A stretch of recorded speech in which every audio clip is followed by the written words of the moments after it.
Assalamualaikum warahmatullahi wabarakatuh. Sebelumnya, perkenalkan kami dari kelompok 3, kelas 11 MIPA 5, SMA Negeri Ambulu, dengan saya, Azalia Asfarinaja, nomor absen 7, dan rekan saya. Nama saya Fadil Zidanafi Maulana, absen 3. Nama saya Desi Putri Kopradhani, absen 11. Saya Fairuz Talisa Fadia Rifki, absen 15. Pada kesempatan kali ini, kelompok kami akan membahas materi sejarah Indonesia di semester 2, bab pertama, yaitu tentang tirani matahari terbit. Nah, di bab ini yang akan kami bahas adalah tentang drama akhir sang tirani. Berikut penjelasannya. Oke, selanjutnya akhir kekalahan Jepang. Semua kejadian di mana Jepang menyerah tanpa syarat kepada sekutu dimulai pada akhir tahun 1941, di mana blok poros negara Jerman, Italia, dan Jepang melawan blok sekutu yaitu negara Amerika Serikat, Inggris, Uni Soviet, dan Cina. Pada 18 Desember 1941, Jepang mengebom pangkalan militer milik Amerika Serikat yang berada di Kepulauan Hawaii. Kemenangan Jepang tersebut mendorong Jepang untuk menguasai daerah-daerah di Asia Tenggara dari tahun 1942 sampai 1945. Namun, kemenangan Jepang tidak bertahan lama. Blok sekutu mendesak Jepang dari tahun 1943 dengan berbagai pertempuran yang berfungsi untuk mengepung Jepang agar lebih mudah untuk dilemahkan. Namun, taktik yang harus dilakukan untuk mengepung Jepang yakni dengan cara menyerang dari arah selatan dan juga arah tenggara. Dan pada awal 1945, sekutu sudah berhasil merebut Filipina dari kekuasaan Jepang, juga berhasil merebut Iwo Jima dan Okinawa. Puncak kekalahan Jepang. Pada 6 Agustus 1945, sekutu melancarkan serangan bom pada kota Hiroshima yang mengakibatkan lenyapnya seluruh kota Hiroshima. Dan menyusul pada tanggal 9 Agustus 1945, sekutu kembali melancarkan serangan bom pada kota Nagasaki yang berefek sama seperti kota Hiroshima. Akibat kedua bom tersebut, Jepang lumpuh dan tidak berdaya. Apalagi pada 8 Agustus, Uni Soviet juga akan menyatakan perang terhadap Jepang. Dan akhirnya, Jepang menyerah pada 10 Agustus dan menandatangani deklarasi Potsdam yang isinya Jepang harus melepaskan daerah jajahannya untuk membebaskan para tahanan Jepang agar bisa bebas menyuarakan pendapat bagaimana hak asasi manusia. Pada 15 Agustus 1945, Kaisar Hirohito menyuarakan kekalahan Jepang lewat radio Gyokuon Hoso yang isinya agar rakyatnya merelakan kekalahan Jepang dalam perang.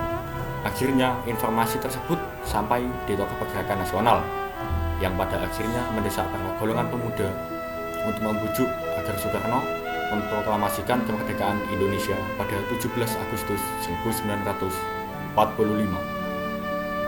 Penyerahan Jepang secara resmi dilaksanakan pada 2 September 1945 yang dihadiri wakil kekaisaran dan kemiliteran Jepang untuk menandatangani kapitulasi Jepang di kapal Missouri milik Amerika Serikat yang bersandar di Teluk Tokyo.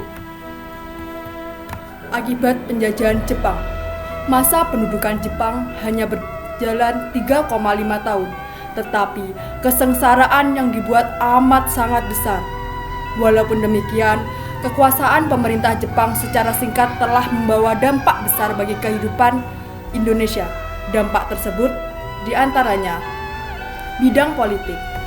1. Melarang penggunaan bahasa Belanda dan memperbolehkan bahasa Indonesia sebagai bahasa komunikasi yang digunakan secara nasional guna untuk meningkatkan rasa nasionalisme.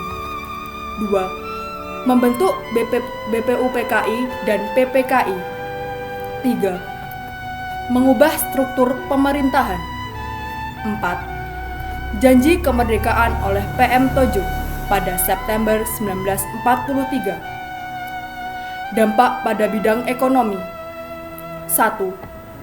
Didirikannya Kumiai, yaitu sebuah koperasi yang bertujuan untuk kepentingan bersama. 2. Line system atau sistem pengaturan bercocok tanam secara efisien yang bertujuan meningkatkan produksi pangan. Selanjutnya, dampak pada bidang birokrasi dan militer. 1. Dibentuknya Choo Sang-in yang bertugas mengajukan usul kepada pemerintah serta menjawab pertanyaan pemerintah mengenai soal-soal politik. 2. Mengikuti pendidikan semi militer dan militer. Dampak di bidang sosial dan budaya. 1. Pada tanggal 20 Oktober 1943 didirikan Komisi Bahasa Indonesia yang bertugas mengatur tata bahasa. 2. Pembentukan Tonarigumi atau rukun tetangga guna memperbaiki jalan, saluran air, dan lain-lain. Kemudian, dampak di bidang pendidikan. Sistem pendidikan sewaktu penjajahan Jepang jauh berbeda dengan yang sekarang kita rasakan.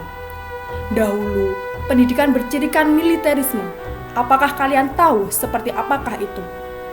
Jadi, setiap pagi seluruh siswa diwajibkan untuk menyanyikan lagu kebangsaan Jepang, yaitu Kimigayo. Kemudian, juga mengibarkan bendera kebangsaan Jepang atau Hinomaru, dan harus menghormat Kaisar Jepang atau sering disebut dengan Seikere. Selain harus melakukan rutinitas seperti itu, siswa-siswi zaman penjajahan Jepang juga harus melakukan Daitoa, yaitu sumpah setia pada cita-cita Asia Raya, dan wajib melakukan senam Jepang atau Taiso. Kemudian, mereka juga harus latihan fisik kemiliteran. Janji kemerdekaan. Pada tahun 1942, Angkatan Laut Jepang kalah dalam Perang Pasifik di Laut Koral yang disebabkan kemampuan Amerika Serikat membaca semua sandi-sandi perang militer Jepang.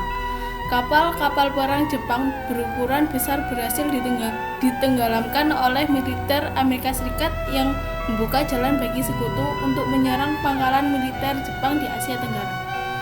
Pada awal tahun 1944, sekutu berhasil menaklukkan Pulau Marshall dan Indonesia Timur, Ambon, Makassar, dan Manado. Dengan itu, sekutu akan menyerang Filipina. Pada Juli 1944, sekutu berhasil merebut pangkalan militer Jepang di Saipan yang berdampak pada Menteri Hideki Tojo yang menyerahkan jabatannya pada Perdana Menteri Kuniaki Kaiso. Kekalahan yang dialami Jepang membuat martabat Jepang mulai hilang, dan untuk menanganinya, Perdana Menteri Koiso membuat pernyataan untuk memberikan kemerdekaan pada daerah jajahan pada tanggal 7 September 1944 yang dikenal dengan Janji September. Jepang memberikan kemerdekaan dengan syarat mau membantu Jepang dalam Perang Pasifik.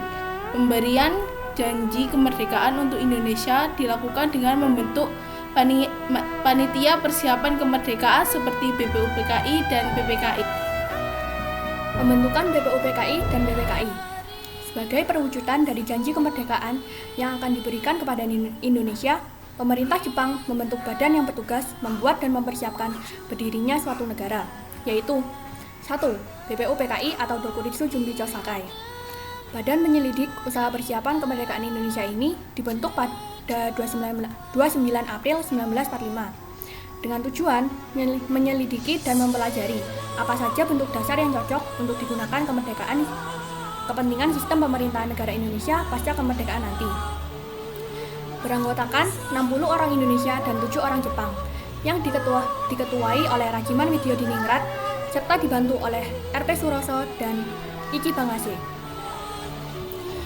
Melakukan 2 sidang pada tanggal 29 Mei sampai 1 Juni 1945 yang membahas tentang dasar negara, dan 10 sampai 16 Juli 1945 yang merumuskan rancangan UUD dan aspek kebutuhan negara. 2. PPKI atau Dokuritsu Jumbi Inkai. Panitia persiapan kemerdekaan Indonesia ini dibentuk pada 7 Agustus 1945 dengan tujuan menindaklanjuti hasil keputusan BPUPKI. Beranggotakan 21 orang masyarakat Indonesia dan 6 anggota tambahan yang diketuai oleh Soekarno dan dibantu dengan Muhammad Hatta. melakukan sidang sebanyak 3 kali, yaitu 18 Agustus 1945 yang mengesahkan UUD, membentuk Komite Nasional, serta memilih Soekarno-Hatta sebagai Presiden dan Wakil Presiden Indonesia. Yang kedua, 19 Agustus 1945 yang membagi 8 provinsi di Indonesia, membentuk Komite Nasional Daerah, dan membentuk Departemen dan Menteri.